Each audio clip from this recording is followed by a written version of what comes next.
Hello friends, welcome back to Wow IAS. Welcome to the discussion on daily MCQ. Today is 25th of September 2021 and now we are going to discuss 5 current affair based MCQs. तो चलिए शुरू करते हैं. But first, let us discuss the question that was asked yesterday, and yesterday's question was, who among the following launched the Climate Smart Cities Assessment Framework 2.0? A. World Economic Forum, B. Ministry of Housing, C. World Bank, and D. UNEP. You have to choose the correct answer, and the correct answer for this question is B. Ministry of Housing and Urban Affairs. So, Ministry of Housing and Urban Affairs has launched this Climate Smart City Assessment Framework 2.0 along with the Streets for People Challenge under the Smart City Mission. So, the main objective of this framework is basically to ensure, or you can say to combat the climate change while planning and implementing their actions, including investments in the cities. Because the cities, if you see, they will be one of the highest affected areas because of the climate change. So this initiative intends to inculcate a climate sensitive approach, to urban planning and development in India. That is the main objective. Okay.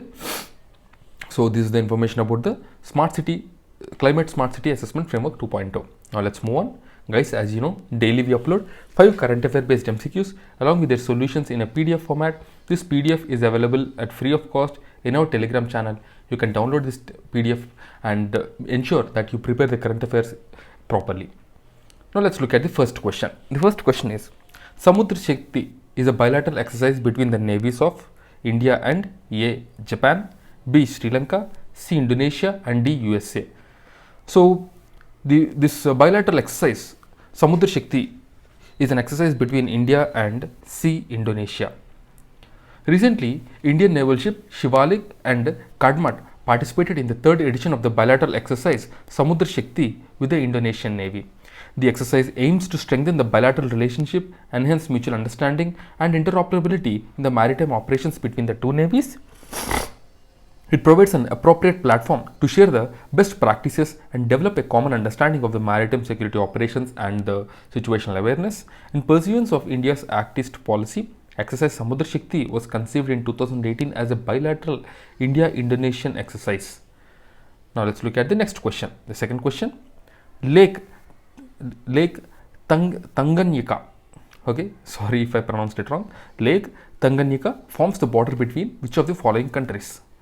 A. Rwanda and Burundi, B. Tanzania and Democratic Republic of Congo, C. Kenya and Ethiopia, D. Niger and Chad. So this Lake Tanganyika is a border between the countries of B. Tanzania and Democratic Republic of Congo. So as per the report by Save the Children, a humanitarian organization, migration in East Africa's Burundi in recent years have seen mainly because of the rapid and significant rise of the Lake Tanganyika.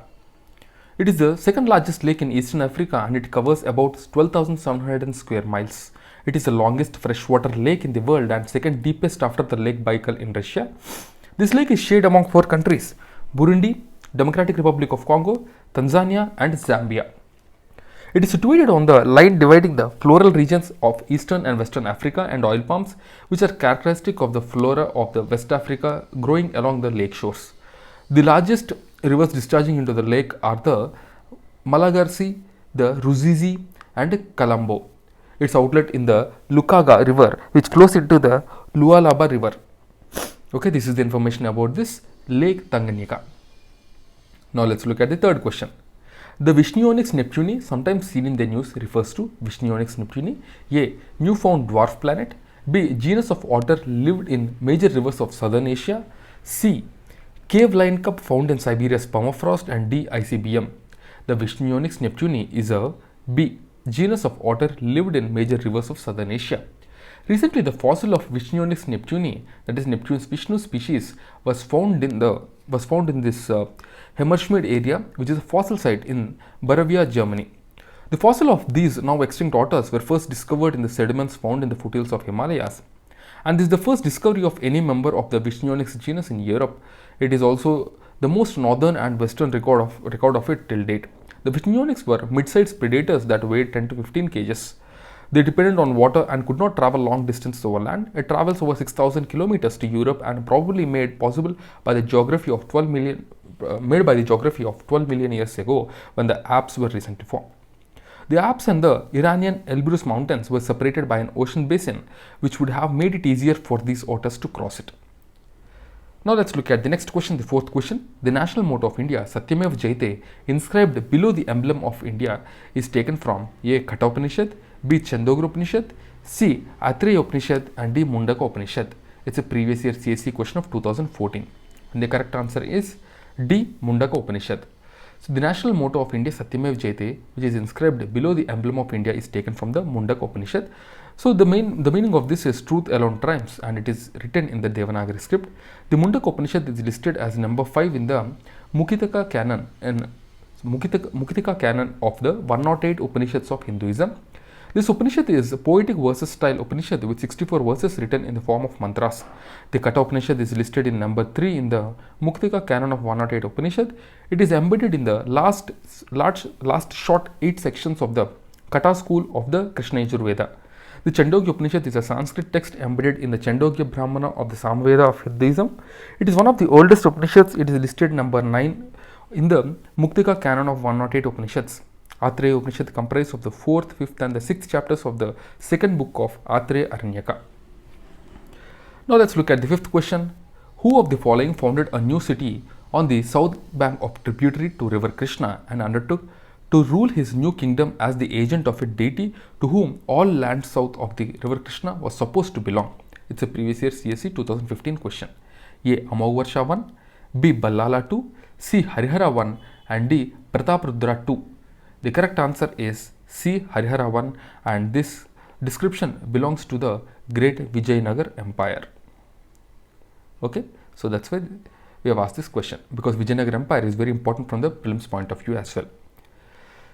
So Harihara 1, if you see, he was the founder of this Vijayanagar Empire. His initial military exploits established his control over the valley of Tungabhadra river, which is a tributary of Krishna, and gradually he expanded his control to certain regions of Konkan and Malabar coast.